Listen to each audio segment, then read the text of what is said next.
Транспортная доступность отдаленных поселений Ухты, Ижемского и Сосногорского районов – наша общая задача. С таким обращением к властям центральных районов Коми обратился руководитель администрации главы Коми Михаил Порядин.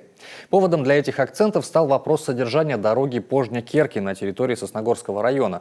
Участок позволяет жителям нескольких населенных пунктов – Керки, Кедвовом, Кою, Томы и Картайоль – держать транспортную связь с Сосногорском и Ухтой. В настоящий момент дорога протяженностью 22 километра не классифицирована, поэтому не входит в перечень объектов, подлежащих постоянному обслуживанию. По информации Сергея Дегтяренко, администрация Сосногорского района готова ее оформить в собственность. На это потребуется согласие депутатского корпуса и более 1,5 миллиона рублей на межевание. Тем не менее, Михаил Порядин призвал не делить полномочия, кому этот участок нужен больше, ведь дорога общая.